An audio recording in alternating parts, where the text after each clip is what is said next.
Hi everyone. फिर आज एक बार एक नया लेक्चर लेकर सेम प्रोबेबिलिटी चैप्टर है। प्रोबेबिलिटी में कुछ एक नया कॉन्सेप्ट है।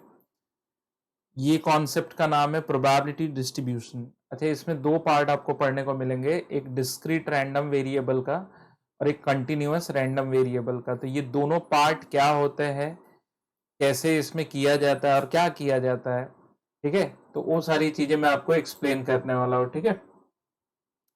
तो चलो let's start with the probability distribution for discrete random variable. अब सबसे पहली बात होती है कि ये प्रोबेबिलिटी डिस्ट्रीब्यूशन है क्या exactly exactly?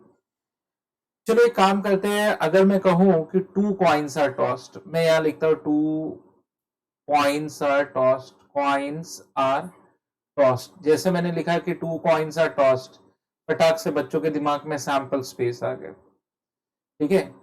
Head head, head tail, tail head और टेल टेल।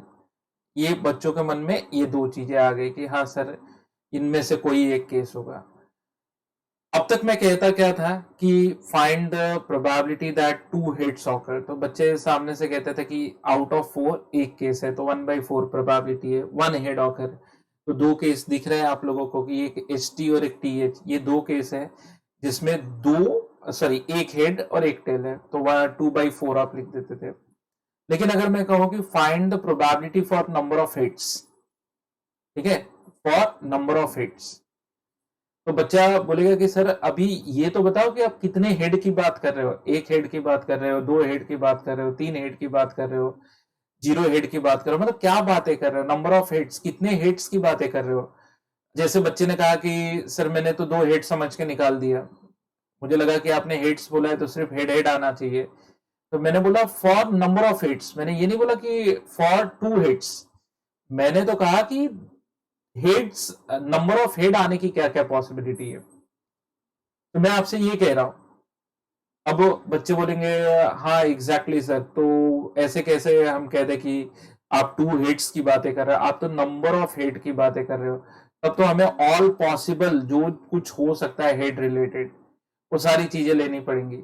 यस, तो अगर आप सारी चीजें, मतलब अगर आप एक ऐसा फंक्शन प्रिपेयर करते हो जिसके अंदर ये सारे एलिमेंट्स है सैंपल स्पेस के, यानी कि उसके लिए सैंपल स्पेस के एलिमेंट्स डोमेन का काम करते हैं, सारे एलिमेंट्स A to Z जितने भी है ना, सब उसे सबको, सारे केस को हम कंसिडर करेंगे। जैसे अगर मैं कहूं तो उस पहले तो उस एक्स का देखो, कैपिटल एक्स का यूज हम रैंडम वेरिएबल के लिए करते हैं, रैंडम वेरिएबल, जिसे सिंपल लैंग्वेज में R.V लिखा जाता है। तो बहुत सारे बुक्स में RV देखोगे। पहले मैं बता दूं कि ये दो नेचर के होते हैं, एक होता है कंटिन्यूअस, कंटिन्यूअस रैंडम वेरिएबल, और एक होगा discrete random variable. Discrete random variable, discrete random variable. फिर एक बच्चा बोलेगा कंटिन्यूअस और डिस्क्रीट में क्या फर्क है। डिस्क्रीट रैंडम वेरिएबल उस वेरिएबल को बोलेंगे जिसकी counting x is always always an integer, integer. तो ऐसी काउंटिंग जो सिर्फ और सिर्फ इंटीजर में की जाए वो डिस्क्रीट रैंडम वेरिएबल को रिप्रेजेंट करेगी। x is real number, real number. तो फिर एक बच्चा बोलेगा रियल नंबर मतलब सर कोई भी नंबर। यस, कोई भी नंबर, मतलब यहाँ पे काउंटिंग जो होगी वो डेसिमल में भी हो सकती है। फिर एक बच्चा बोले सर एक एग्जांपल दो ना। जैसे मैं कहूँ कि number of student present in the class, suppose करो कि 50 स्टूडेंट्स की क्लास है and x equal to number of student present in the class. मैंने ये नहीं बोला कि ऑल 50 आए हुए हैं कि 49 आए हुए हैं, लेकिन एक बच्चा ये जरूर कहेगा कि हाँ या तो 49 आए होंगे, या तो 48 आए होंगे, या तो 47 आए होंगे, या तो मान लो कि 40 बच्चे ही आए होंगे। अब कोई थोड़ी कहने जाएगा कि सर 40.5 बच्चे आए होंगे, तो हुई 0.5। तो आई होप तुम लोगों को थोड़ी हंसी आ रही होगी कि वो हमारे क्लास का टिंगू जो है वो 0.5 है, तो ऐसा नहीं है। तो यहां पर काउंटिंग एक इंटीजर में हो रही है। लेकिन मैं बोलूं कि हाइट ऑफ द पर्सन या weight reduced by the gymnastics, ठीक है, तो अगर वेट रिड्यूस्ड की मैं बात करूं तो जरूरी नहीं कि weight reduce 1 kg 2 kg 3 kg ही होगा, 1.5 kg भी होगा, 1.2 kg भी होगा। तो कहने का मतलब ये कंटिन्यूअस रैंडम वेरिएबल है। पर यहाँ पे जो हम बातें कर रहे हैं नंबर ऑफ हेड, तो हम इसको देख के तो यही कह रहे हैं कि यहाँ पे 2 हेड आए हुए हैं। अगर मैं इसकी एनालिसिस करूं तो ये 2 हेड का केस है, और ये 1 हेड का केस है, ये भी 1 हेड का केस है। और यहाँ पर तो कोई बच्चा बोलेगा सर यहाँ पे हेड नहीं है, तो कितने हेड है? हेड नहीं है मतलब कितने हेड है? तो यहाँ पे 0 हेड है। तो आपको हर एक केस में आपको रैंडम वेरिएबल सर्च करना पड़ेगा। जैसे मैंने कहा कि हम जो स्टडी करने जा रहे हैं, अगर अब मैं इस एग्जाम्पल के लिए मैं बात करूं, ये एग्जाम्पल के लिए, तो I am going to study number of heads, number of heads, तो कितने हेड्स है उसकी मैं स्टडी करने जा रहा हूं। तो कोई बच्चा आराम से कह देगा कि हाँ सर, स्टडी में तो x=0 कोई भी हेड नहीं है, x=1 1 हेड है, और x=2 2 हेड है। अच्छा, मैं तुमसे पूछूं कि ये जो मैंने लिखा है वो किस तरह के नंबर है, रियल नंबर है कि इंटीजर? तो ये तुम्हारा तो सीधा रिप्लाई होगा कि सर ये तो इंटीजर्स है। रियल नंबर भी तो है लेकिन इंटीजर्स ही है, क्योंकि डेसिमल में नहीं है। यस, यहाँ पे डिस्क्रीट रैंडम वेरिएबल रिप्रेजेंट कर रहा है। ठीक है, तो यहाँ पर देखो, हमने सैंपल स्पेस का जितना भी इवेंट था उन सारे इवेंट्स में हमने हेड सर्च किया। हो सकता है यहाँ पर एक बच्चा कहता है सर यहाँ क्यों हेड सर्च किया, इसकी क्या जरूरत थी, इस यहाँ पर हेड सर्च करने की क्या जरूरत थी, यहाँ तो हेड है ही नहीं। यस, मैंने कहा ना कि सैंपल स्पेस के सारे एलिमेंट्स एक्स के लिए डोमेन का काम करते हैं। डोमेन मतलब सारे एलिमेंट्स को हमें उस पर्टिकुलर हेड के थ्रू हमें देखना पड़ेगा। इसे हमें ये देखना पड़ेगा कि ये कुछ ना कुछ आउटपुट जरूर कैरी करे। अच्छा, अगर तुम्हें फंक्शन समझ में आया होगा तो तुम्हें मालूम होगा कि every input must have output. तो आपको जब डोमेन का एलिमेंट्स बोल रहे हो तो सारे एलिमेंट्स को आपको हेड से यानी आउटपुट से उसे जोड़ के देखना पड़ेगा। फिर एक बच्चा बोलेगा हाँ सर, चलो मैं समझ भी लिया कि आपने ऐसे हेड की स्टडी की, लेकिन इसका प्रोबेबिलिटी से क्या लेना देना है? देखो, क्वेश्चन में हमें कहेगा find the probability for number of heads, ये नहीं कहेगा कि find the probability for 3 heads 2 heads, ऐसे कुछ बोलेगा नहीं। हमें कहेगा हेड रिलेटेड सारी प्रोबेबिलिटी निकालो। तो अब आपके पास टास्क क्या होगा कि अब आपको इस तरह प्रोबेबिलिटी आपको निकालनी पड़ेगी, क्योंकि यहाँ पे एक स्पेसिफिक नंबर नहीं बोला है। तो हेड रिलेटेड, अब 0 हेड की पॉसिबिलिटी, टोटल 4 केस में से एक ही केस है जो 0 हेड देगा। फिर x=1, मतलब कितने ऐसे केस है जहां पे एक ही हेड आएंगे? तो 4 में से 2 केस ऐसे है जो हेड एक ही हेड देंगे। कितने ऐसे केस है जो हमें 2 हेड देंगे? तो आंसर है 1/4। ठीक है, तो इस तरह इंडिविजुअल रैंडम वेरिएबल के लिए इंडिविजुअल प्रोबेबिलिटी लिखना है। इसे कहते हैं probability mass function, probability mass function, mass function. इस तरह हर एक रैंडम, जैसे कॉमनली पीएमएफ वर्ड आप अपने बुक में देखोगे तो पीएमएफ करके एक वर्ड होगा कि पीएमएफ है ये। तो हर रैंडम वेरिएबल यानी रैंडम वेरिएबल से एसोसिएटेड प्रोबेबिलिटी प्रिपेयर करना इस प्रोबेबिलिटी मास फंक्शन बोला जाता है। ठीक है, फिर एक बच्चा बोलेगा सर मास फंक्शन के बाद भी कोई और टर्म्स है क्या? हाँ, अगर आप इसी प्रोबेबिलिटी को टेबुलेट कर देते हो रैंडम वेरिएबल से एसोसिएटेड, अगर सारी प्रोबेबिलिटी को आप टेबुलेट कर दो, जैसे ये एक्स है, ये उसका पी एक्स है, कैपिटल एक्स है, ये एक्स है और ये पी एक्स है। अब आपने इसे टेबल में 0 1 और 2 आपने लिख दिया, 1/4 2/4 और 1/4। ठीक है, 1/4। तो अगर आपने लिख दिया तो इस टेबल का नाम हो गया probability distribution function, probability probability distribution distribution function, PDF PDF PDF फिर बच्चा बोलेगा सर इसकी क्या जरूरत है, मतलब ये क्यों पढ़ते हैं, इसका मतलब आप हमें बताओ कि पीडीएफ और पीएमएफ क्यों पढ़ाया जाता है, पीछे तो पढ़ाते हैं ये सारी चीजें, इसमें नया क्या है।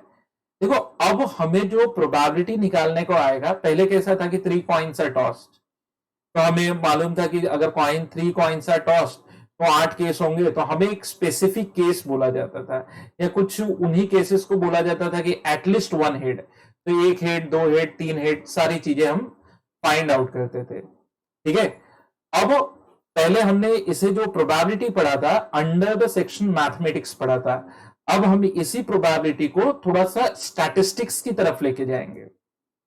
फिर कोई बच्चा बोलेगा सर क्यों स्टैटिस्टिक्स क्यों लेकर जाएंगे, याद करो प्रोबेबिलिटी को छोड़ देते हैं, स्टैटिस्टिक्स में कौन कौन से टर्म्स आते हैं, थोड़े उन टर्म्स को याद करो, तो अभी मैं आपको बताऊं कि कौन कौन से। फिर एक बच्चा बोलेगा सर वो मीन मीडियन मोड वही तो स्टैटिस्टिक्स है। हाँ एग्जैक्टली exactly. अब हम इसमें हम भी mean, variance, standard deviation, coefficient of variation, ये सारी चीजें फाइंड आउट करने वाले हैं। तो अब जो इस प्रोबेबिलिटी को हम कहीं ना कहीं मैथमेटिक्स से उठाकर शिफ्ट कर रहे हैं स्टैटिस्टिक्स की तरफ, तो अब हमारा प्रोबेबिलिटी में स्टैटिस्टिक्स दिखेगा, और जिसके लिए एक 3 टर्मिनोलॉजी कौन कौन सी थी, रैंडम वेरिएबल, इसके 2 टाइप होते हैं, discrete random variable, continuous random variable. तो most of the numerical solve करोगे तो डिस्क्रीट रैंडम वेरिएबल, हालांकि जो बच्चा जेई के लिए प्रिपेयर कर रहा है उसे मोस्टली डिस्क्रीट रैंडम वेरिएबल देखने को मिलेगा। तो डिस्क्रीट रैंडम वेरिएबल करके ये वर्ड बार बार आपको सुनने में आएगा, एक तो डिस्क्रीट रैंडम वेरिएबल आपको सुनने को मिलेगा, कोई कहे क्या होता है, ये जो प्रिपेयर किया जाता है इस सैंपल स्पेस के जो पॉइंट्स होते हैं इसके लिए डोमेन का काम करते हैं। मतलब अब आपसे ये नहीं कहा जाएगा कि 2 हेड की प्रोबेबिलिटी बताओ, आपसे इतना कहा जाएगा हेड की पॉसिबिलिटी बताओ, और आपको सारी चीजें हेड से रिलेटेड क्या क्या पॉसिबल है वो सारी चीजें लिख देनी है। फिर प्रोबेबिलिटी मास फंक्शन, मतलब हर एक रैंडम वेरिएबल के लिए अगर समझो फॉर एग्जाम्पल मैं कहूं कि x इक्वल टू एक्स आई मतलब ऑब्जर्वेशन है, तो उससे रिलेटेड प्रोबेबिलिटी फाइंड आउट करना इज नोन एज पीएमएफ। ठीक है, फिर पीडीएफ क्या है, उसी प्रोबेबिलिटी को टेबुलेट कर देना, वो है पीडीएफ। फिर एक बच्चा बोले सर आपको कैसे पता चला कि आपका ये आंसर करेक्ट है, आपने ऐसे काटा क्यों नहीं। मैंने काटा इसलिए नहीं कि मैं 3 बातें आपको बताना चाहता था कि मुझे कैसे मालूम पड़ेगा कि जिस रैंडम वेरिएबल पे मैं वर्कआउट कर रहा हूं उसके लिए आया जितना भी पीएमएफ है वो करेक्ट है। पहली बात तो प्रोबेबिलिटी का डेफिनेशन कहता है किसी भी इवेंट के लिए प्रोबेबिलिटी 0 और 1 के बीच में लाई करनी चाहिए, 0 1 के बीच में। तो देखो ये सारी प्रोबेबिलिटी है, मैंने कहा ये ऑब्जर्वेशन है तो ये नंबर पे नहीं जाना कि ये 0, ठीक है, इस पे नहीं जाना है, ये ऐसे नहीं जाना है, ये नहीं, मैंने कहा प्रोबेबिलिटी, ये देखो ये प्रोबेबिलिटी जितनी भी हमने निकाली 0 और 1 के बीच में, all the probabilities are positive and the denominator is greater than numerator, obviously the answer will be 0 point something। एक चीज हो गई। और रैंडम वेरिएबल के लिए the sum of all probability should be equal to 1, सारी प्रोबेबिलिटी का addition 1 होना चाहिए। ठीक है, तो 1/4 2/4 3/4 सॉरी 1/4, डिनोमिनेटर 4 4 4 है इसलिए न्यूमरेटर 1 + 2 3 + 1 4 4/4 इक्वल टू 1, यानी कि आ रहा है, यानी कि हमारा पीएमएफ सही है। तो अब से एक चीज मन में बिठा लो कि प्रॉपर्टीज ऑफ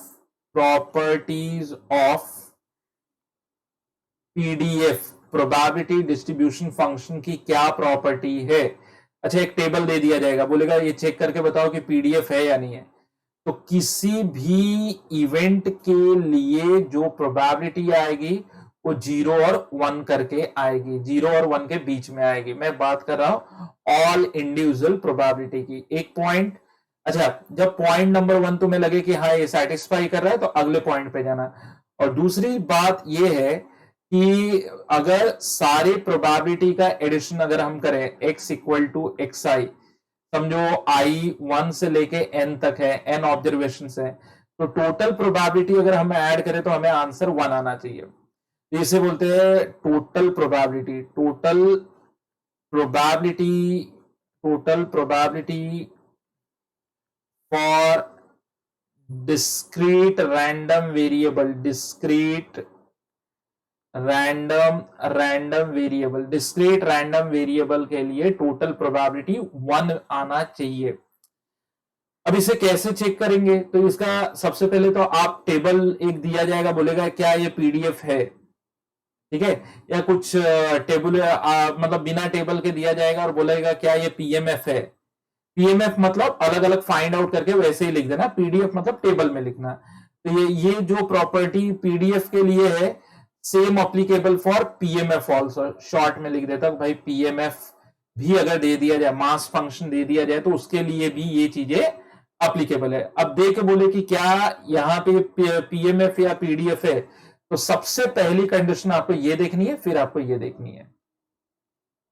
अच्छा, कोई बच्चा बोले कि सर पहले मैं ये चेक कर लूं, नहीं, पहले आपको प्रोबेबिलिटी का ऑब्जर्वेशन। ऐसा भी हो सकता है कि सम करने पे 1 आ जाए, लेकिन हो सकता है एक प्रोबेबिलिटी नेगेटिव हो और एक पॉजिटिव हो, तो जो दोनों कट जाए और सम 1 आ जाए, तो नेगेटिव प्रोबेबिलिटी होती नहीं है। अगर प्रोबेबिलिटी नेगेटिव है तो पीएमएफ या पीडीएफ है नहीं, या तो रॉन्ग डेटा दिया है, या तो फिर हमें क्वेश्चन पूछा है कि क्या ये पीएमएफ या पीडीएफ है या नहीं है, तो हमें लिखना है no it is not a PMF और पीडीएफ। तो इसलिए पहले कंडीशन में आपको ये चेक करना, बाद में इस पे आना है, ठीक है। चलो आगे बढ़ते हैं। सो ये कुछ क्वेश्चंस मैंने लिया है और इस पे मैं आपको बताता हूं कि क्या और कैसे वर्कआउट करना है। X represents difference between the number of heads and number of tails, ठीक है। 6 coins are tossed, तो कितने हेड आए कितने टेल आए, तो हेड और टेल का डिफरेंस h माइनस टी। हालांकि देखो एक्चुअली इसे मॉड में फाइंड आउट करते हैं, ठीक है, हेड और टेल का। लेकिन मैं तुम्हें एक चीज बता दूं, अभी बताता हूं उस चीज के बारे में। चलो एक हेड आया, ठीक है, सॉरी 0 हेड से चालू करते हैं। 0 हेड आएगा, अगर हमने कॉइन 6 बार, इस तरह 6 कॉइन है, 1 2 3 4 5 6, ठीक है। अब मैंने कहा किसी पे हेड नहीं आया, इसका मतलब सब पे टेल आया है, सब पे टेल आया है, तो इसका मतलब 6 के 6 टेल है। मैंने कहा एक पे हेड आया, तो इसका मतलब 5 पे टेल आया, एक पे हेड आया तो 5 पे टेल आया, ठीक है। फिर मैंने कहा कि 2 पे हेड आया, अच्छा मैंने ये भी नहीं कहा कि पहले दूसरे पे हेड आया, किसी भी 2 पे हेड आया, इसका मतलब कि 2 पे हेड आया तो 4 पे टेल आया, ठीक है। 3 पे हेड आया तो 3 पे टेल आया, 4 पे हेड आया तो 2 पे टेल आया, ठीक है। इसी तरह हम थोड़ा यहां पे भी लिख दें,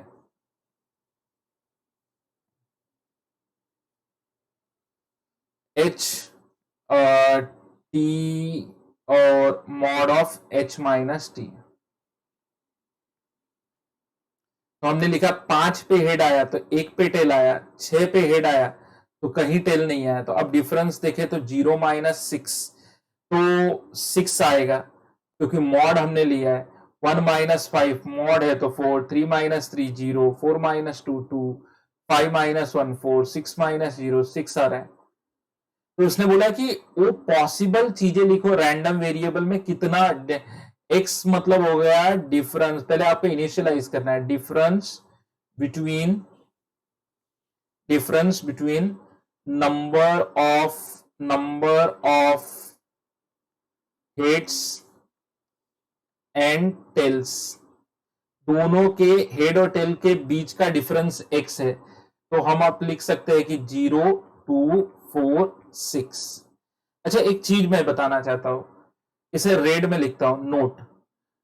किसी सीबीएसई बुक में, मैं बता रहा हूं कि आरडी शर्मा नहीं, तो सीबीएसई बुक ही मैं देख रहा था, मुझे याद नहीं आ रहा कि कौन सा सीबीएसई का बुक या नोट्स में देख रहा था, उसमें उन्होंने कर रखा था, मॉड नहीं लगाया था, तो उनका जो आंसर आ रहा था वो यूं आ रहा था कि 0 माइनस 6 माइनस 6, फिर -4 -2 0 2 4 6 2 4 6, ये उनका एक्स आ रहा था। तो मेरी नजर में तो ये पूरी तरह गलत है, क्योंकि जब भी उन्होंने डिफरेंस बोला हो तो हमें एब्सोल्यूट डिफरेंस लेना चाहिए, ठीक है, मॉडुलस वाला डिफरेंस लेना चाहिए। लेकिन ठीक है, कुछ कुछ स्टेट बोर्ड की बुक में या कुछ कुछ जगहों पे ये चीजें करके दी गई है, ठीक है। तो मैं तुम्हें बता दूं कि डिफरेंस एक्चुअली एब्सोल्यूट डिफरेंस लिया जाता है, ठीक है। हम डिफरेंस में यूं नहीं लेते कि 0-6, ठीक है, -6 का मतलब क्या होता है, मुझे तो लिटरली ये नहीं समझ में आ रहा है, ठीक है। सो ये चीज याद रखना कि ये नोट वाली चीज गलत है। An on contain 5 red and 2 black balls. 2 balls are drawn at random. X denotes the number of black balls drawn. What are the possible X? अब हमें ये बताना है कि हम देखो यहां पे हमें 2 बॉल्स निकालने हैं और X क्या रिप्रेजेंट कर रहा है कि total number of black balls. तो अब इसमें केस बनता है। अब ये तो नहीं बोल रहा है कि एक रेड और एक ब्लैक निकाले, ये भी नहीं बोल रहा है कि दोनों के दोनों ब्लैक निकाले, ये भी नहीं बोल रहा है कि दोनों बॉल रेड निकाले। हमें बोल रहा है कि आप बताओ कि क्या क्या हम एक्स में ले सकते हैं। तो अगर मैं जो केसेस मैंने बताए, या तो मैंने 0 के 0 यानी एक भी ब्लैक बॉल नहीं लिया, या तो मैंने एक ब्लैक बॉल ले लिया, और या तो मैंने 2 ब्लैक बॉल ले लिया, तो ये है रैंडम वेरिएबल एक्स। तो रैंडम वेरिएबल फिर मैं बता देता हूं, किसी भी इवेंट के लिए रैंडम वेरिएबल वो वेरिएबल होता है जिसका सैंपल स्पेस जो होता है वो डोमेन का काम करता है। उस सैंपल स्पेस में जाना है और उस पर्टिकुलर एक्स से रिलेटेड जो भी केसेस आ रहे हैं वो सारे लिस्ट आउट करना है, ठीक है। तो जैसे जैसे हम आगे करेंगे आपको और क्लियर हो जाएगा। तो बस इतना ही लिखना है। अच्छा, कोई बच्चा बोले कितने मार्क का है, तो देखो ये जेई वाला बच्चा है तो फिर भूल जाओ, ये तो बेसिक है जो मैं समझाने के लिए ले रहा हूं। और कोई बच्चा अगर बोर्ड का देख रहा है तो समझ लो 1 या 2 मार्क के लिए आएगा, उससे ज्यादा तो नहीं आएगा। ओके, हाँ, अब बात करते हैं आ गए अच्छे क्वेश्चंस। पहले कह रहा है कि क्या पहला वाला क्वेश्चन पीएमएफ, देखो मैंने कहा था ना पीएमएफ है, टेबल में दिया है तो पीडीएफ कहना चाहिए उन्हें, क्या ये पीएमएफ है। तो देखो अगर मैं सोल्यूशन की बात करूं, पहले क्वेश्चन को तो मैं डिटेल लिख देता हूं।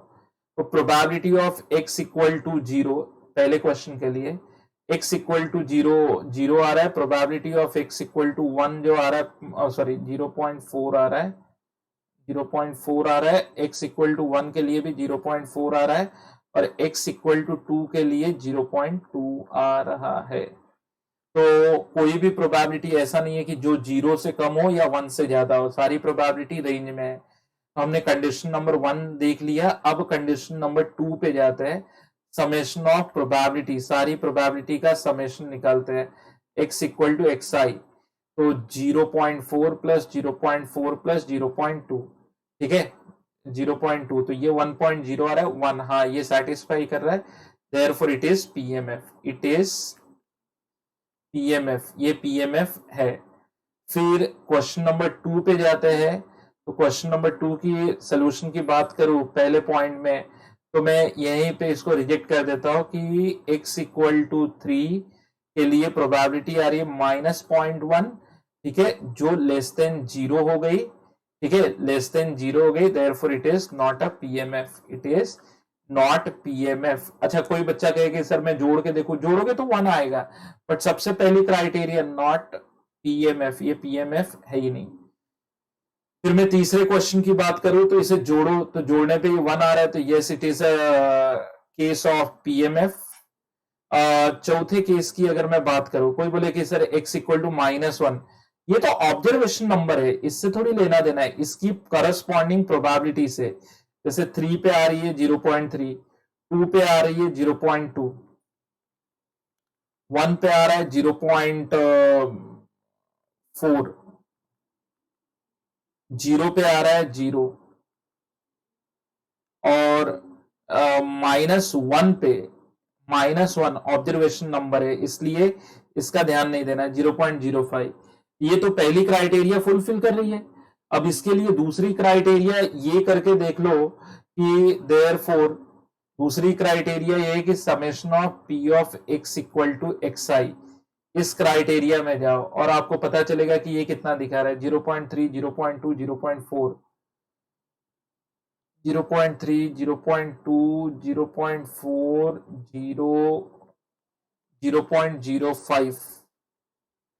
आई होप इतनी ही चीजें थी, 0.05, ठीक है। अब ऐड किया 3, 2, 4, कितना हो गया 6, 9, और ये ऐड किया तो 0.95 हो रहा है, which is not equal to 1, therefore it is not a PMF, it is not PMF. तो तुम्हें पीएमएफ और पीडीएफ क्या होता है समझ में आ गया होगा।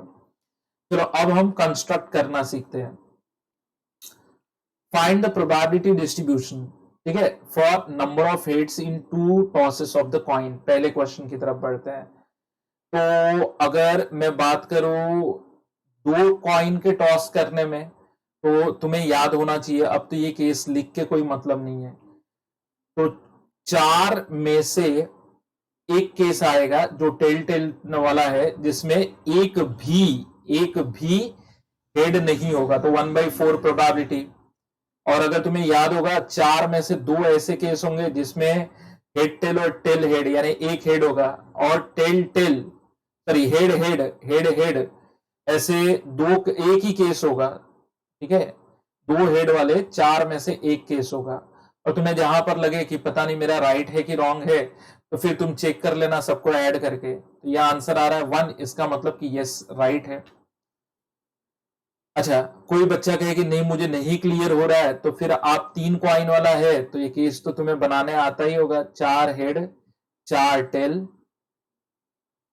दो हेड दो tail, head tail head tail head tail head tail head tail. अब यहां पे काउंटिंग लिख दो कि कितनी काउंटिंग है, 3 heads, 2 heads, 2 heads, 1 head, 2 heads, 1 head, 1 head, 0 head. मैंने वो केस लिख दिया कि क्या क्या पॉसिबल है। अब मैं लिखता हूं कि x इक्वल टू 0, कितने ऐसे केस है जहां पे 0 हेड आ रहे हैं, तो 8 में से एक केस है। कितने ऐसे केस है, अच्छा ये जो तैयार किया ये पीएमएफ है, पीडीएफ तो टेबल में डाल दिया जाता है। तो अगर जस्ट अ मिनट,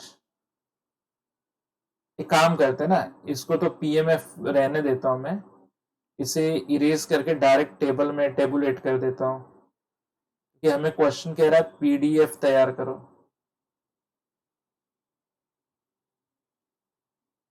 तो as such question is demanding for PDF, तो पीडीएफ के लिए लेट मी डू दैट,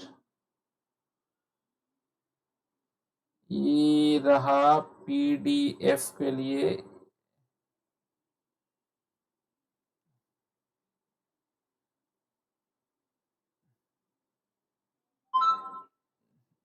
अब मैंने ले लिया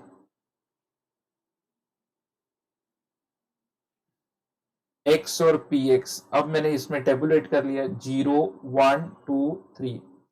तो 0 के लिए 1/8। अब 1 हेड वाले देखो आपको 1 2 3 केस दिख रहे हैं, 3/8। 2 हेड वाले भी 3 केस दिख रहे हैं, 3/8, 1/8। ये आपने तैयार किया पीडीएफ। तुम्हें अब समझ में आ गया होगा कि पीडीएफ मतलब होता है जब रैंडम वेरिएबल दे दिया जाएगा तो उससे एसोसिएटेड सारे केस को टेबुलेट करना। जैसे number of hits, 4 tosses of the coin, 4 tosses मतलब एक कॉइन दो रिजल्ट, 2 2 रेज़ टू n, तुम्हें तो ऐसे याद भी होना चाहिए। तो चलो 16 बना लेते हैं। 1 2 3 4 5 6 7 8, 8 हेड, 8 टेल,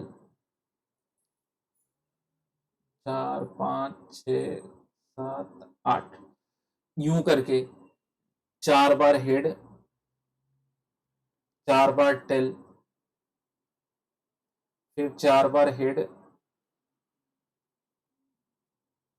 4 बार टेल। अच्छा, कोई बच्चा कहे सर इतना बनाना पड़ेगा, अपने रिफरेंस के लिए बना लो, वैसे तो मैं आगे जाऊंगा तो बाइनोमियल में इसको और सिंपल तरीके से सिखाऊंगा। Head head tail tail, head head tail tail, head head tail tail, फिर हेड टेल की बात कर लेते हैं। Head tail, head tail, head tail, head tail, head tail, head tail, head tail, head. Just a minute, देखो यहाँ गलती हो गई। हेड टेल, यहाँ से ये लाइन मुझे रब करनी पड़ेगी। दो बार एक केस रिपीट हो गया।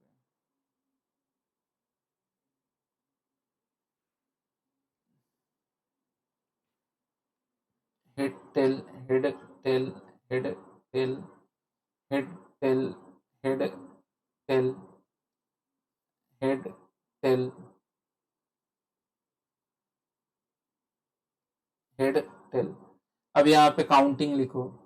4 head, 3 head, 3 head, 2 head, 3 head, 2 head, 2 head, 1 head, 3 head, 2 head, 2 head. ये इस केस का है तो ये तो आएगा 1 हेड। ऐसे जा रहा है ना, ये ऐसे जा रहा है तो 2 हेड, 1 हेड, 1 हेड, 0 हेड। बस अब मैंने तुम्हें 16 में से सारा चीजें बता दिया। टेबल बनाना है वो तुम कर सकते हो। आओ चलो देखते हैं अब क्या बोला है। Probability distribution for number of succession in 2 tosses of die where success is defined, number greater than 4 appears on at least 1 die। मतलब ये कहना चाहता है, ओके अंडरस्टूड, कि x at least 1 die show at least 1 die show number greater than 4। Success, find the probability distribution of number of successes in 2 tosses of die where a success is defined। Success मतलब वो x को number greater than 4 appears on the at least 1 die. Okay ठीक है। अब चाहिए तो तुम अगर बनाना चाहते हो तो 1 1 1 2 1 3 1 4 1 5 1 6 2 1 2 2 2 3 2 4 2 5 2 6। ठीक है, 3 1 3 2 3 3 3 4 3 5 3 6 4 1 4 2 4 3 4 4 4 5 4 6 5 1 5 2 5 3 5 4 5 5 5 6 6 1 6 2 6 3 6 4 6 5 6 6। अब मैंने कलर्स बदल लिए। रेड मतलब होगा कि नो डाइज शो, डाइज मैंने लिख दिया, नो डाइस होगा, नो डाइस, सॉरी डाई होगा, डाई सिंगुलर है ना, no die, no die show number more than 4, more than 4। तो 1 case, 2 case, 3 case, more than 4 की बात कर रहा हूं। 4 तक तो हम काउंट करेंगे ना, यहाँ तो आ ही रहा है 1 2 3, ये भी एक डाई पे तो आ रहा है 1 2 3 4, इनफैक्ट ये भी काउंट होगा फिर यहाँ तो आ ही रहा है, तो ये इस केस को नहीं करेंगे, तो ये हमारे पास total no die show number more than 4। तो यहाँ पे कोई भी डाई नंबर 4 से बड़ी नहीं दिखाएगी। तो कितनी आ रही है? 1 2 3 4 5 6 7 8 9 10 11 12। तो इस ये x जो आ रहा है ये 12 केसेस आ रहा है। किसी भी डाई पे 12 हमने ले लिया, तो 12/36 12/36 केसेस जो है, ठीक है, जिसमें किसी भी डाई पे नंबर 4 से बड़ा नंबर नहीं आएगा। ठीक है, इनफैक्ट ये भी लेना चाहिए क्योंकि 4 वाला भी केस ये 16 हो जाएगा। हमने लिखा है ना कि 4 से बड़ा नहीं आएगा, 4 तक हमारा 16, तो ये 16/36। अब मैंने ग्रीन ले लिया। Any one die show number greater than 4, greater than 4।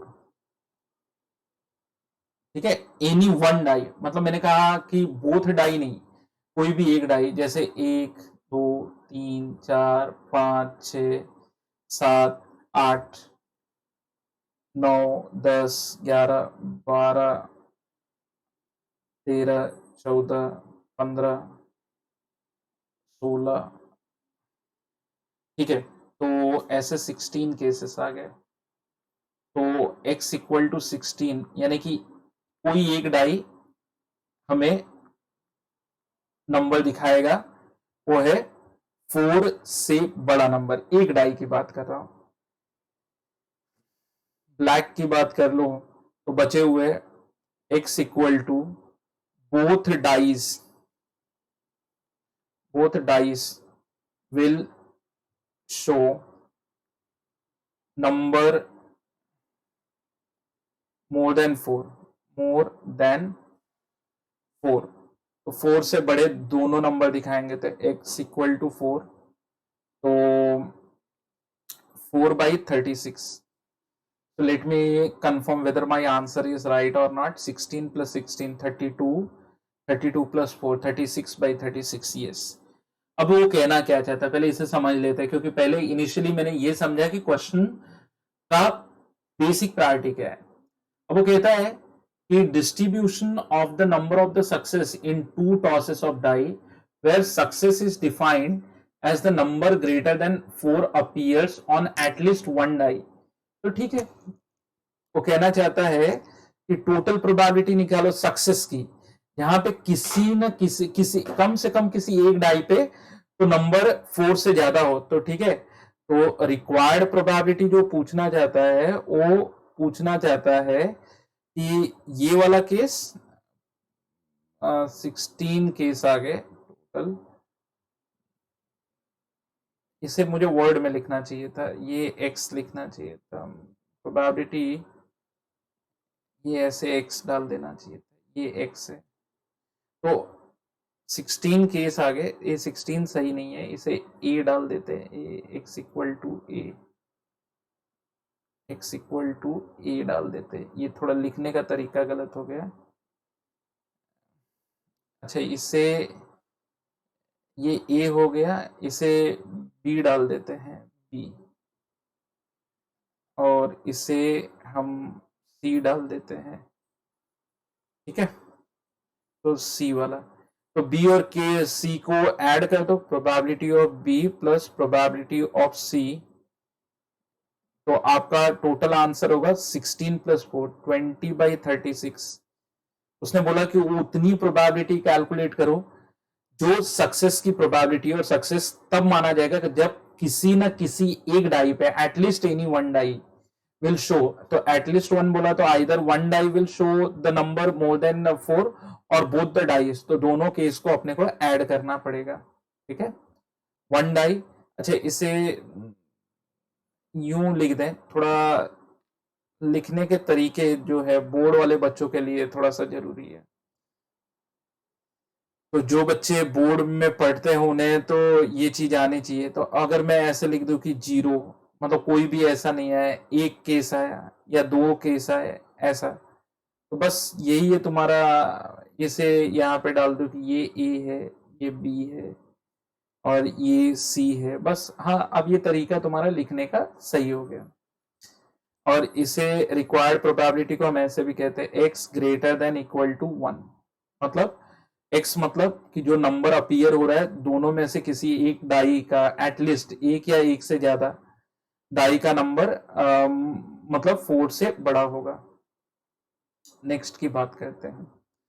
A coin is biased. Biased क्या होता है? मैंने कहा कि बायस्ड उसे कहते हैं जहां पे हो सकता है कि हेड और टेल। अब देखो, कॉइन टॉस किया तो हेड आने की पॉसिबिलिटी 1/2 होती है, टेल आने की पॉसिबिलिटी 1/2 होती है नॉर्मल कॉइन में जो अनबायस्ड है। अनबायस्ड मतलब इक्वल प्रोबेबिलिटी है आने की, ठीक है, 2 ही हिस्से हैं। लेकिन जब बायस्ड होगा तो ज्यादा से ज्यादा हो सकता है हेड आ जाए या टेल कम आए, या हो सकता है टेल ज्यादा आ जाए तो हेड कम आ जाए। बोलता है बायस्ड है coin, so that the head is 3 times as likely occurs as tell.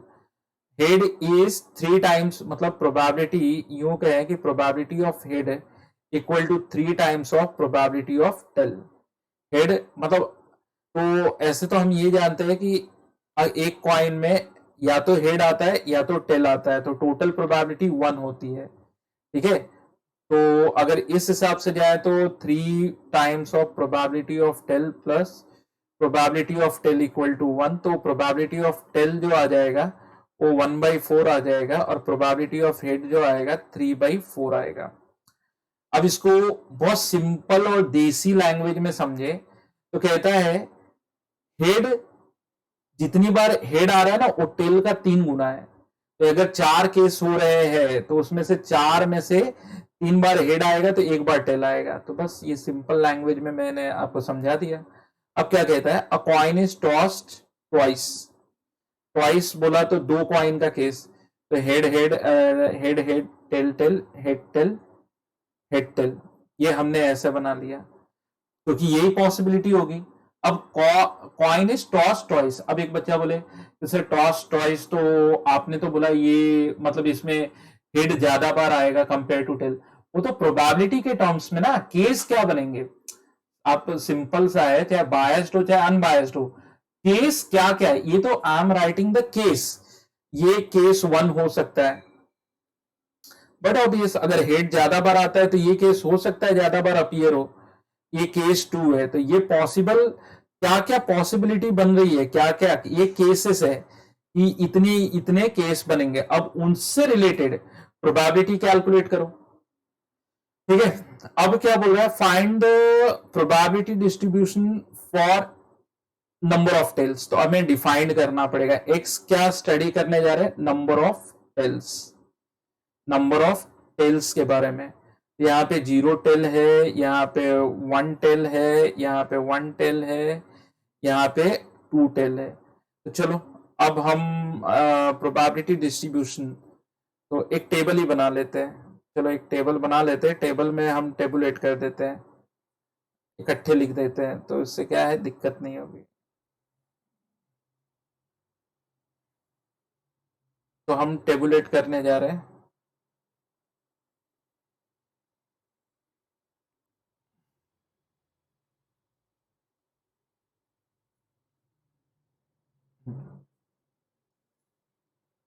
तो ये x और ये px। अब 0 टेल, 0 1 और 2। अब 0 टेल में पहले हेड आएगा एंड बाद में हेड आएगा, तो ऐसा ही है ना, हेड एंड हेड, क्योंकि ये इंडिपेंडेंट इवेंट है। आप हो सकता है कॉइन टॉस करो, अब पहली बार हेड आ गया तो दूसरी बार टेल नहीं आएगा, ऐसा कुछ नहीं है। तो इंडिपेंडेंट होने के नाते हेड की पॉसिबिलिटी ये ऐसे हो जाएगा, वो H1 H2, तो पहली बार हेड आ गया एंड दूसरी बार भी हेड आया।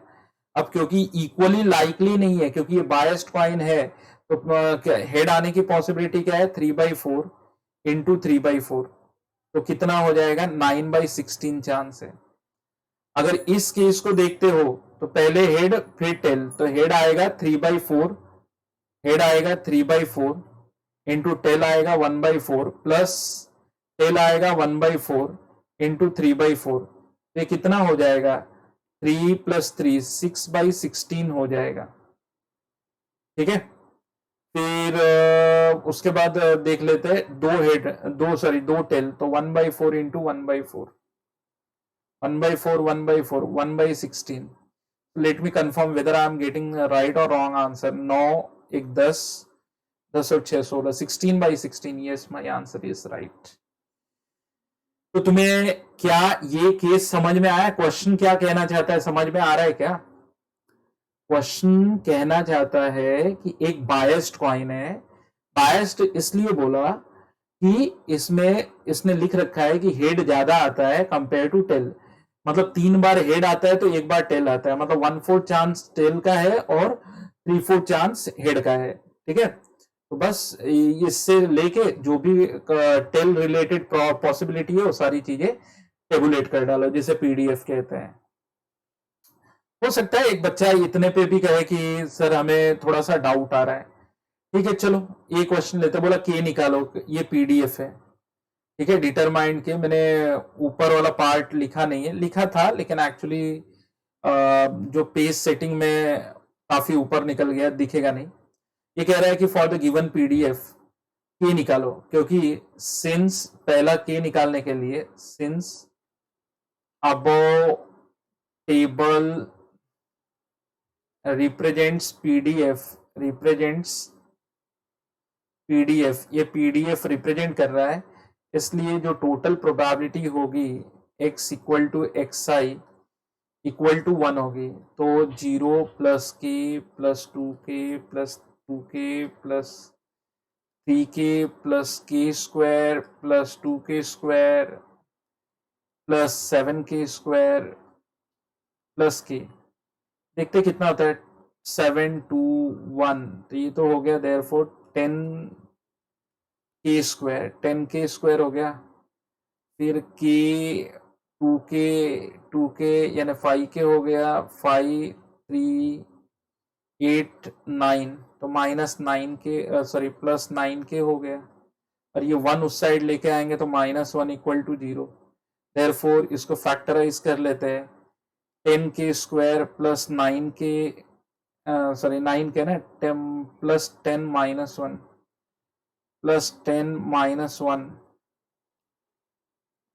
+ 10k - k -1 = 0। तो अगर मैं 10k कॉमन लूँ तो 10k - 1 और इसमें आ जाएगा k + 1, ऐसे फैक्टर गिर रहा है। देयरफॉर k = 1/10 और k = -1, but k = -1 is invalid. अब कोई बच्चा बोले आपको कैसे पता चला इनवैलिड है? डाल दो ना, as p of x = 1 = k = -1 will be negative. ठीक है, तो इसे हटा दो, तो therefore correct answer of k is 1/10। ठीक है, अगला क्वेश्चन कहता है कि 3 से नीचे वाली सारी प्रोबेबिलिटी बताओ। लेस देन 3 मतलब 3 से नीचे वाली सारी प्रोबेबिलिटी, तो k + 2k + 0। तो अगर हम दूसरे क्वेश्चन का आंसर देख रहे हैं तो probability of x less than 3 मतलब 0 + k + 2k, 3k आ रहा है तो k 1/10 है तो 3/10 लिख देंगे। अगली प्रोबेबिलिटी की बात करें, 4 से बड़ी प्रोबेबिलिटी बताओ। 4 से बड़ी, तो 4 से बड़ी एक आ जाएगी आपको, 4 से बड़ी तो k² 7k² k² + 2k² 3k यानी 10k² + k 10k² + k। तो अभी यहाँ पे डालेंगे तो 10/100 + 1/10, 1/10 2/10 आ रहा है। लुक एट हियर, तो देखोगे तो काफी इजी चीजें हैं इसमें कुछ भी ऐसा नहीं है जो आप लोगों को न समझ में आए। सारी चीजें ऐसी है जो स्ट्रेट फॉरवर्ड दी जाती है। अच्छा, इनका जेई में भी काफी वैल्यू है। अब हम एक्सपेक्टेड वैल्यू वेरिएंस। अब देखो हम स्टैटिस्टिकल टर्म से जुड़ने जा रहे हैं, तो मैं तुम्हें एक्सपेक्टेड वैल्यू के बारे में थोड़ी बातें बता दूं। आप याद करो स्टैटिस्टिक्स x1 ये ग्रुप डेटा था जिसमें फ्रीक्वेंसी दी जाती थी, डिस्क्रीट ग्रुप डेटा ऐसे करके xn था, और उससे corresponding frequency f1 f2 f3 और fn दिया जाता था। फिर तुम्हें कहा जाता था कि चलो बेटा ex या x बार, ठीक है, इसके अलग अलग नाम थे। कुछ लोग एक्सपेक्टेड वैल्यू कहते थे, कुछ लोग मीन कहते थे, कुछ लोग एक्सपेक्टेड मीन कहते थे। बोला जाता था कि ये निकालो, तो आप क्या करते थे, summation of xi fi upon summation of fi करते थे, ठीक है, ये स्टैटिस्टिक्स में था। अब फ्रीक्वेंसी को प्रोबेबिलिटी रिप्लेस करेगा, तो summation of xi pi upon summation of pi, यहाँ पे x एक रैंडम वेरिएबल है, तो for random variable the total probability will be 1, ठीक है, तो ये हो जाएगा xi pi अपॉन 1, तो ई एक्स का फॉर्मूला आएगा समेशन ऑफ xi pi, ठीक है। तो ऐसे कुछ स्टैटिस्टिकल टर्म आ रहे हैं, तो मैं बहुत डेप्थ में न जाकर मैं मोटा मोटी लिख देता हूं कि क्या क्या है। आपसे पूछा जाएगा एक्सपेक्टेड मीन या फिर एक्सपेक्टेड वैल्यू या फिर मीन, ठीक है। अगर इनमें से कोई भी चीज पूछी जा रही है symbolically for random variable x ex, इसी को मीन कहते हैं, फॉर्मूला है summation of xi into P I. दूसरा आपको आएगा एक्सपेक्टेड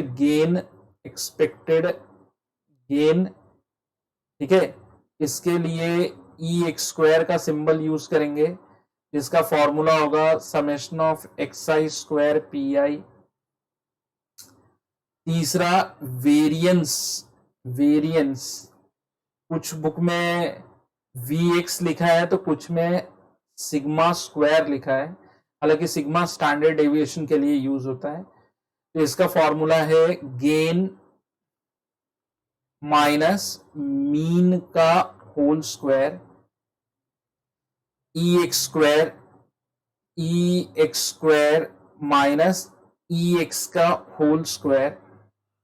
और चौथा स्टैंडर्ड डेविएशन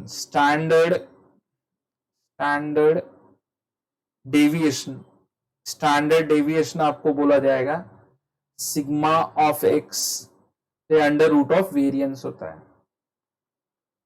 अच्छा, कोई बच्चा कहे कि ये टर्म क्यों हम लेते हैं, ठीक है, तो मैं आपको एक एग्जाम्पल देता हूं, आप ये समझो, ये है विराट कोहली और ये है हमारा फेवरेट धोनी, ठीक है। विराट कोहली इस तरह 5 मैचेस में खेलता है, 100 रन, 60 रन, 60, 140, 200 और 0। धोनी ऐसे खेलता है कि 0 0, एक मिनट, 0 0, 300, 0, 200। अगर हम इन दोनों का एवरेज कैलकुलेट करें तो इसका भी आ रहा है 100 रन पर मैच और इसका भी आ रहा है 100 रन पर मैच। अब आप मुझे बताओ कि who is the best player और who is the consistent player, who is the best और who is the consistent player. तो बट ऑब्वियस तुम्हारे दिमाग से निकल रहा है कि सर विराट कोहली। इसलिए निकल रहा है कि विराट कोहली का जो एवरेज है और जो उसका स्कोर्ड डेटा है उसमें जो डिफरेंस है और जो धोनी का स्कोर्ड है और जो एवरेज डेटा है उनके बीच का डिफरेंस ना धोनी में काफी ज्यादा है। तो धोनी का जो वेरिएशन ज्यादा होने की वजह से एवरेज ही सब कुछ नहीं डिसाइड कर पाएगा कि अगर दोनों को, दो में से किसी एक को मैच में लेना हो जो मैच सबसे ज्यादा क्रूशियल है, तो लोग पहले सिलेक्टर पहले ही कहेंगे कि भाई विराट कोहली को ले लो। इसलिए नहीं कि विराट कोहली बड़ा सुंदर दिखता है, बहुत अच्छा दिखता है, विराट कोहली ज्यादा पॉपुलर है, ऐसा कुछ नहीं है। कहेंगे कि देखो जहां पे रिक्वायरमेंट 40 रन की होगी ना, वहां पे 100% फिक्स है कि विराट कोहली मैच जिता देगा। लेकिन धोनी ऐसा है कि जहां पे 10 रन की भी रिक्वायरमेंट है, तो वहां पे मे बी 0 पे आउट होके और मैच को हरा दे, है ना। तो इसलिए जो कंसिस्टेंसी है, यानी कि हर बार मीन ही, ठीक है, किसी चीज को डिफाइन करने के लिए सफिशिएंट नहीं होता है। उस केस में अलग अलग स्टैटिस्टिकल टर्म पे हमें जाना पड़ता है। इसलिए 4 स्टैटिस्टिकल टर्म जेई वाले बच्चे याद रखें, कोई डेरिवेशन की जरूरत नहीं है। जो बच्चे बोर्ड के लिए देख रहे हैं उनके लिए भी डेरिवेशन की जरूरत नहीं है। आप मोटा मोटी ये 4 फॉर्मूले लर्न कर लो, तो आपको जो भी रिक्वायरमेंट है क्वेश्चन में वो फुलफिल हो जाएगी। ठीक है, चलो क्वेश्चन की तरफ बढ़ते हैं। कहता है कि इसकी एक्सपेक्टेड वैल्यू यानी मीन आपसे पूछ रहा है, मीन और वेरिएंस क्या होगा। तो ये ऑब्जर्वेशन है x px -2 -1 0 1 2, फिर उससे रिलेटेड प्रोबेबिलिटी 0.2 0.3 0.1 0.15 0.25। फिर हमने निकाल लिया है एक्सआई पी आई, मल्टीप्लाई किया तो -0.4 -0.3 0 0.15 0.50। ठीक है, फिर अगर एक्सआई स्क्वायर निकालना है, क्योंकि वेरिएंस निकालने के लिए हमें गेन निकालना पड़ेगा, गेन।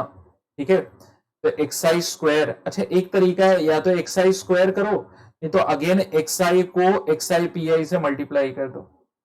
ठीक है, सेम आंसर आएगा। कोई बच्चा बोले कि सर 41014, फिर XI square into P I, ये कैसे निकालेंगे, मल्टीप्लाई करेंगे, या ऐसे भी करते तो वही आंसर आता है। ठीक है, ये कॉलम नहीं आपको करना पड़ता। तो 4 इंटू दिस 0.8 0.3 फिर 0 फिर 0.15 फिर 4 इंटू, तो ये 1.0 हो गया। ये टोटल में जाते हैं तो ये आपको EX दे देगा। तो ये तो 4040, सॉरी -0.40 नेगेटिव, यानी कि 70 ये हो गया और ये 65 है, तो -0.05 आ रहा है। और ये तुम्हें EX स्क्वायर देगा, तो इसे भी ऐड कर लो। तो ये 80 30 1.10 1.25 2.25 आ रहा है, 2.25। सो मीन हमें जैसे बोला था कि मीन निकालो, तो हमने EX निकाल लिया -0.05। फिर गेन हम निकाल लेते हैं, गेन भी आ गया है EX स्क्वायर 2.25, और वेरिएंस VX, तो 2.25 माइनस इसका स्क्वायर, तो 0.0025। बस सब्ट्रैक्ट कर लो, तुम्हें पता चल जाएगा वेरिएंस कितना है। 25 गया तो 75, 500 में से यानी कि 4 2.2475 आ जाएगा। ये 9th वन हो गया। तो देखो ये हमने मीन और वेरिएंस निकाल लिया। नेक्स्ट क्वेश्चन की तरफ बढ़ते हैं। Find the mean number of hits in 3 tosses of fair coin. ठीक है, x P x XI P I, और अब मैं यहीं पर एक्सआई स्क्वायर पी आई ऐसे निकाल रहा हूं, XI multiplied by XI P I, 0 1 2 3, मुझे तो याद भी हो गया प्रोबेबिलिटी क्या है, 1/8 3/8 3/8। अच्छा, 3 coin tosses of 3 fair coin, 3/8 1/8 0 3/8 6/8 3/8।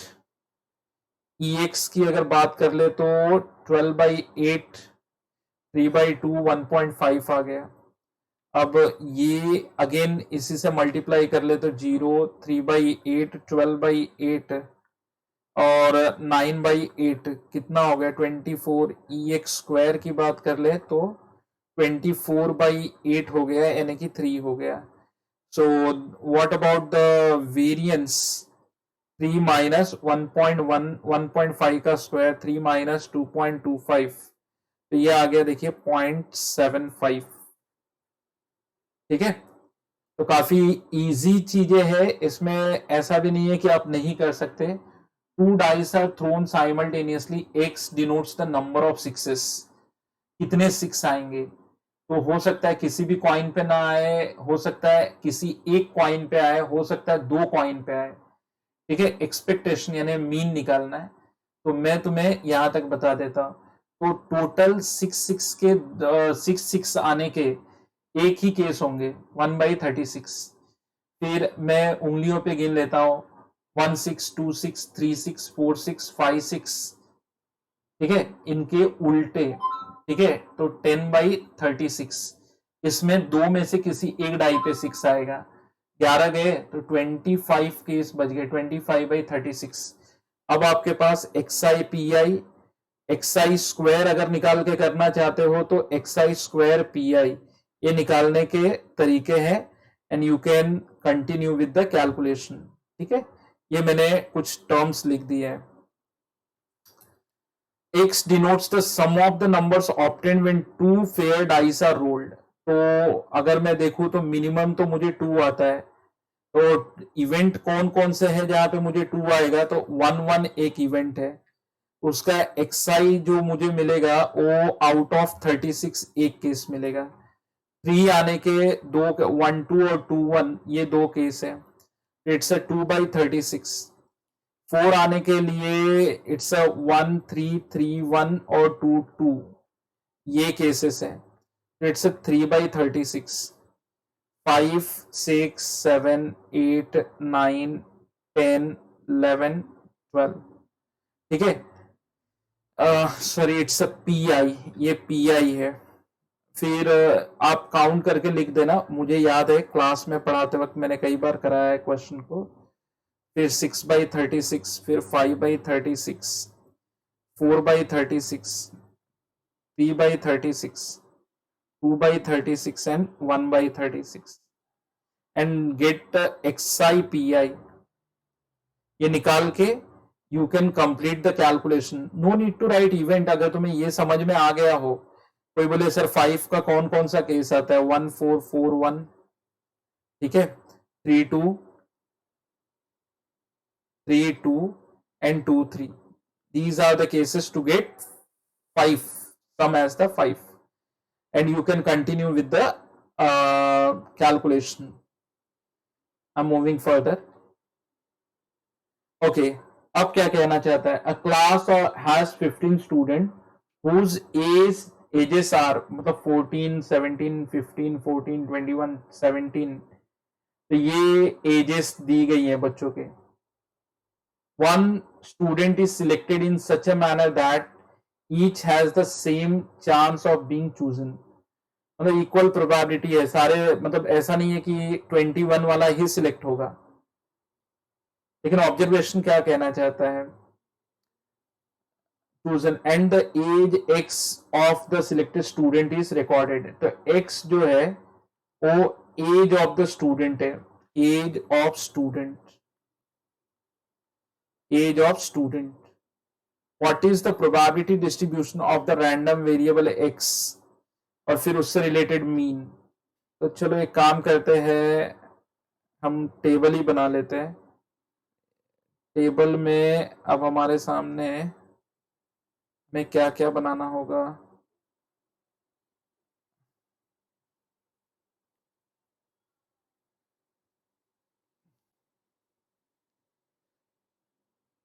यहाँ पे 14 इयर्स वाला भी है, 15 16 17 18 19 20 एंड 21। ठीक है, अगर इस तरह लाइन डालना चाहते हो डाल लो।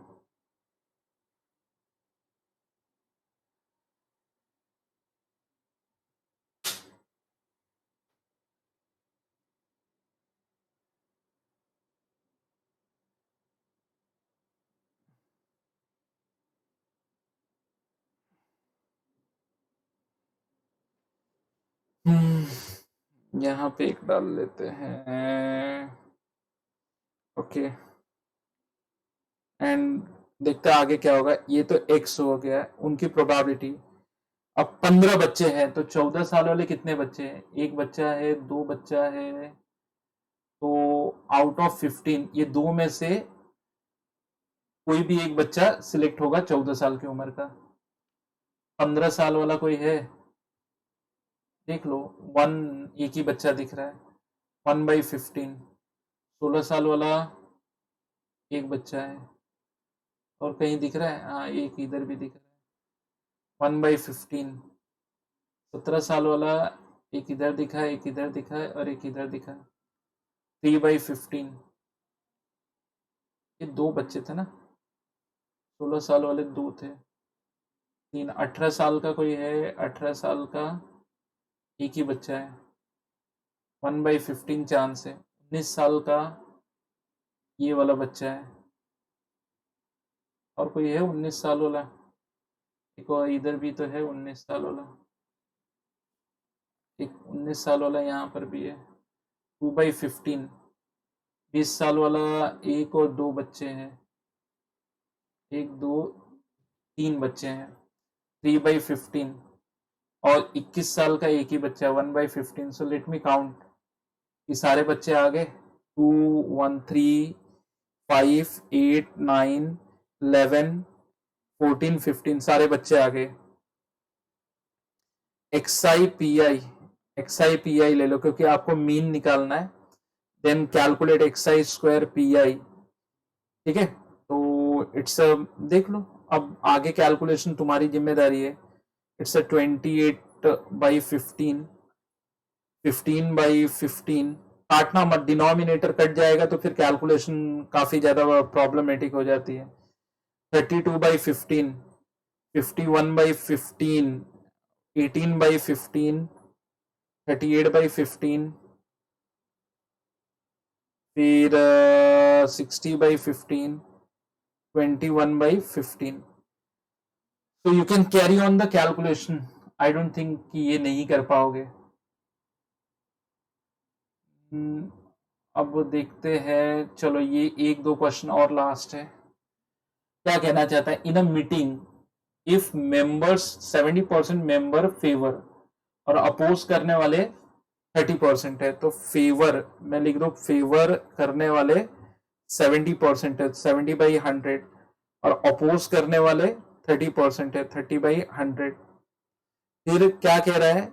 जो x इक्वल टू 0 है वो अपोज करने वाले हैं, तो 0 अगर मैं इसमें लूं तो 0 तो अपोज करने वालों में आ गया, तो ये 30/100 वाला चांस हो गया।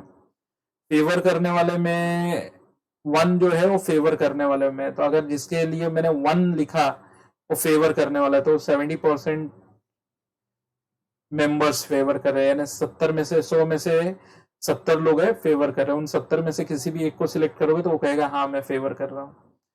फिर EX, अब तो ये XI PI और XI square PI, it's a very simple question. 0 and 70/100, again इसको मल्टीप्लाई किया 0 एंड इट्स 70/100, तो EX इज 70/100, इट्स 0.7, और EX स्क्वायर इज ऑल्सो 70/100, तो इट्स 0.7। तो वेरियंस जो आ गया EX स्क्वायर 0.7, जिसे 0.70 भी लिख सकते हो, माइनस EX का स्क्वायर, इट्स 0.49। तो 70 में से 49 गया तो 21 बचा, तो this is what we got the variance. अच्छा, इसकी एक बहुत खास बात बताता हूँ। तुम लोग अगर देखोगे ना, बहुत सारे ऐसे बच्चे होते हैं जिनसे एक एरर होता है, जब ये आ गया ना तो पॉइंट्स वो देखते हैं दोनों सेम है ना, तो माइनस करके उनका आंसर 0 ला देते, बोलते सर वेरिएंस होगा ही नहीं। तो थोड़ा ध्यान देना है, ऐसी गलतियां होती हैं। The last numerical which I am going to take, two numbers are selected at random from the first 6 positive integers. Let x denotes the larger of the two numbers obtained. ठीक है? अच्छा, दो नंबर सिलेक्ट करना है without replacement. तो अब आप एक काम कर लो, 1 2 3 4 5 6।